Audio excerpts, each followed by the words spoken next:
Good afternoon, everyone. Tractorman 44 here. I know you all are tired of me telling you that I'm a sucker for a bargain, but sometimes you just come across things you just can't turn down, you can't say no to. Hot dang, this is one of them things. Now, I've had this for a year, I guess, but it's this little chop saw you see standing behind me. Not a bad deal. It's actually a heck of a machine. I've just never gotten around to pulling it out and doing anything with it, but I've got a little project going on I've been working on for the last several days. And I'm going to have to cut some pretty good sized pipe, 2.5-inch black iron pipe. And I thought, now's as good a time as any to fire this cotton picker up. I got him out, put me a new plug on it, and got him plugged in and fired up, and it's just fine as can be. I'll give you a tour around it and tell you what I'm in the process of doing. What it's got for power is a single phase 3 horsepower Baldor industrial motor, and it is single phase. It's not 3-phase, but it's a capacitor start.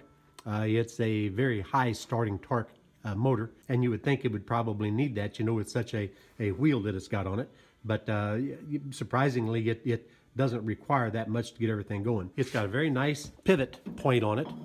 It's almost to where the weight of the machine, once you break it over center, is enough to index itself down, kind of like a bandsaw.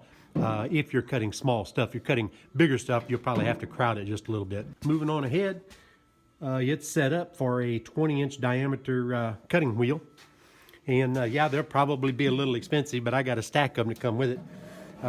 And this here is currently worn down to 18 inches, so it's got about 1 inch around the perimeter worn down off of it. So it's still got a sizable amount to go before it'll need to be replaced.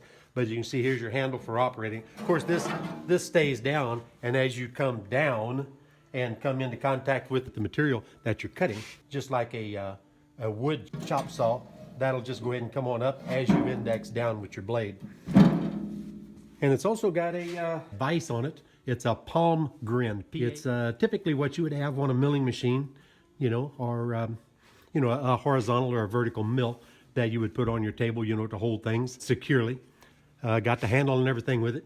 If you see right here, you can see it's got the index on it, and around you loosen these guys right here, and that'll rotate 360 degrees, and this is set at 0 right here, and then there's a scale all the way around the perimeter of that round base, and that's how you adjust your angles and all that. On this particular case, I think the majority of the time this thing was set up just to cut 90 degrees. I was needing to cut me some 22.5 degrees and found out quite quickly, without even putting a piece in it, just getting it cleaned up and ready to go, that I'm not going to be able to use that, because as you turn this guy right here, the base of the vise will come in contact with your chop saw blade. So what I'm going to do is I'm just going to make a little stub of gas pipe that's going to sit down inside here with a piece of 1.5 inch or whatever, 1.5 inch or 2 inch angle iron, and I'm going to set that in here and allow that to pivot around in any angle that I want, clamping the iron pipe into this right here. Now, is it going to be absolutely perfect? No, it will not be absolutely perfect. It won't be precision pipe fitting, but you know what? Yeah, I don't do any precision pipe fitting work out here.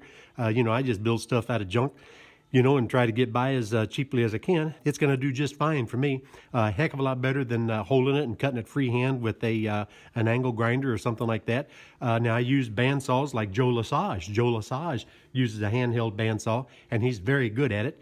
And I have cut tons and tons of stuff with my handheld bandsaw, though I'm not quite as good as Joe Lesage. Nowhere near. I'm not even in his same ball game with old Joe. At any rate, I'll show you what I'm making. As a matter of fact, this 90-degree angle that I've notched into this 2-inch piece of black iron gas pipe, I actually cut that in with my with the Milwaukee bandsaw laying down here on the floor. What I'm gonna do is I'm gonna cut this off. This is gonna be the stub that actually sticks down inside the vise, and then that's what's going to rotate as I clamp that down to hold it at whatever angle I need. To hold the pipe in, I'm just going to set me a piece of angle iron inside it, and I'll square it all up, whatever I need to do to square it up, and then weld that in place, and then cut this to where I can rotate it around and not come in contact with the blade. And then also, because you think about when you tighten this up, this 2-inch black iron in that vise over there, even though it's old, it is still very precise, as all of those vices for milling machines and all that are.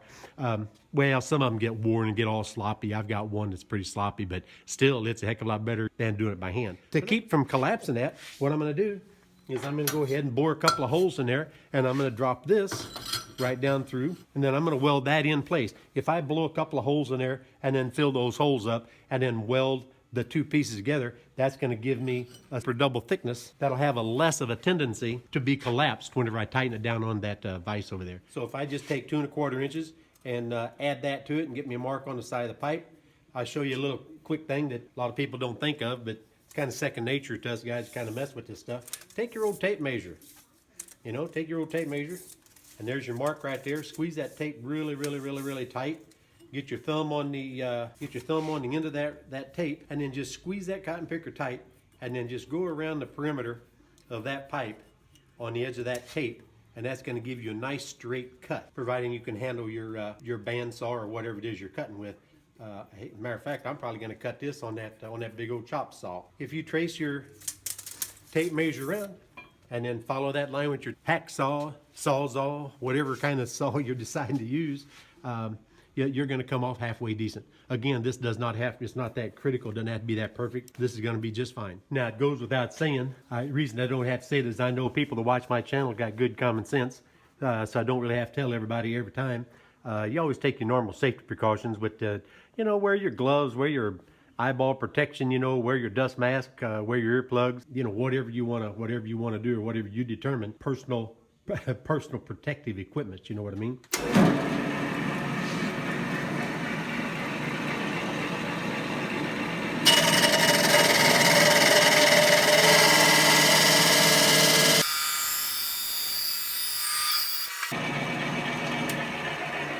Not bad for the first cut. I learned a lesson there. I'm gonna have to put me a little stand over here on the other side that whenever a pipe or a piece of iron or whatever drops off, it won't flip down like that and then put a notch into the bottom of it. You can take a look, as you can see that shiny spot right there at about, I guess 11 o'clock on your dial. That's actually a little bit of a notch. When that fell down, I kept on cutting and I put a little notch in that. But that ain't no big deal, you know, because this here is just gonna be clamped in the vise. Now, if this was, you know, a project that really paid attention, I'd have to make that fitting or make that portion of it again. So there's the handheld notch with, there's going to be the angle iron. It's a tolerable, I would consider that a tolerable fit. That's the one side. And then this is the other side. Looks like a tolerable fit, not bad for eyeballing. I fired up the drill press, drilled a few holes in it. What I'm going to do is I'm going to slide this 1.5 inches down inside here. 1.5 inches fits down in there very easily. And I'll weld those holes once I center that up. With some little welding rods smashed out. I'll center that up and then weld those in solid, and that'll really make it really solid. But then I went ahead and put a piece of 1 1/4 down inside the 1.5 inches, and I'll weld those holes all solid too. But you got to know or remember that 1 1/4 doesn't fully or perfectly slip down inside 1.5 inches because the outside diameter just a little bit too big. So I took the bandsaw and just took a sliver, I mean literally a little over 1/16 of an inch out, squeezed it down in the vise, and then slit that right down over the top of it. If I can recap for just a minute, this is an Everett 20-inch, I think it's a model 2022 cutoff saw, but it's a 3 horsepower Baldor industrial motor and set up primarily to cut 90-degree angles. So when I wanted to start making, you know, 45 and 90-degree 2 and 3 piece 90s and things like that, whenever I would rotate the vise to get my appropriate angles, the vise would come in contact with the cutting wheel.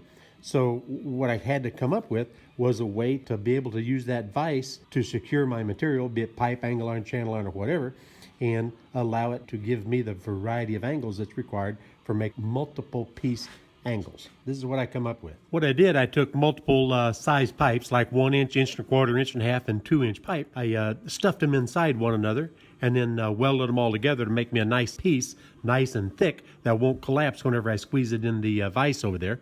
And then I went ahead and V-notched it and then welded it to this piece of angle iron. This angle iron has become a tray that I'm going to be able to sandwich into that vise and then hold my round material specifically. And then I will be able to rotate this to gain any angle that I want, starting off with the 22.5 degree setting that I've got set over there right now. This vise is so old and abused that the 360 degree indication, the markings that are supposed to be on this, they're so badly deteriorated, I guess, from just age, rust, abuse, banging material up against them, whatever. That is kind of hard to read. And without doing a total restoration of that, which I'm not going to do, the simplest thing for me to do is use a square like this and set it at whatever angle I need to start with. So like right now, it's easy. Set your square for 90 degrees and then start off with at 90. If you want to go 22.5 like I've got right here, you can see I've got 22.5 set on it. So all you gotta do is just come down and verify that the angle is correct. And then what I'll do, anything beyond the 22.5, I'll be able to set it for that to begin with. I got my shop dog over there making noise. And then I'll put this. Yeah, what I'll be able to do with this set in here, I'll be able to adjust this whichever way I need to get whatever angle I need to create.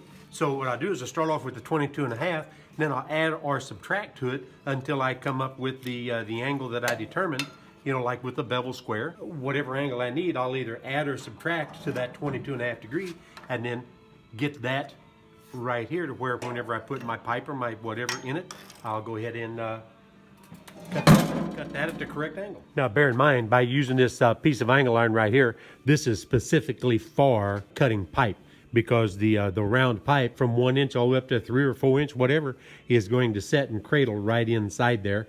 And if it's really much of a concern, if you need to hold it securely, you can strap it to the angle iron back in the back.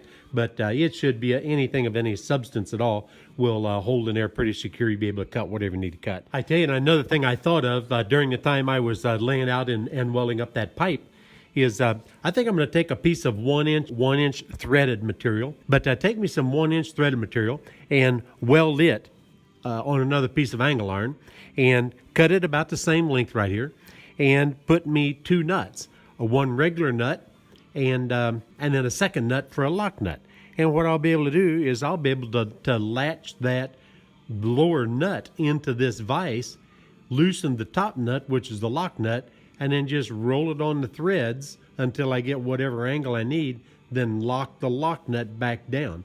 And I think that would be a much more substantial clamping style on the vise, being as how the nut is going to be a hexagon, whereas the pipe is just round and just relying on the strength of the grip squeezing on that round pipe not to move. That's why I beefed it up and put sandwiched all those different pipes inside to make that so thick, so whenever I did tighten this down really tight, it wouldn't oval that pipe. But if I go with a 7/8 or 1 inch rod and those 2 nuts, I think that'd give me the absolute best scenario. At any rate, that's my 2 cents worth for how to make some kind of an adaptation for this thing here for the vise to allow me to make a 3-piece 90 or whatever out of round pipe and virtually any dimension of round pipe, you know, within reason. I'm not going to make anything over than 4 or 5 inch. I mean, you know, and this is certainly within that capability. I do believe it can go bigger than that. I mean, you know, it's just a variation of doing it on the bandsaw.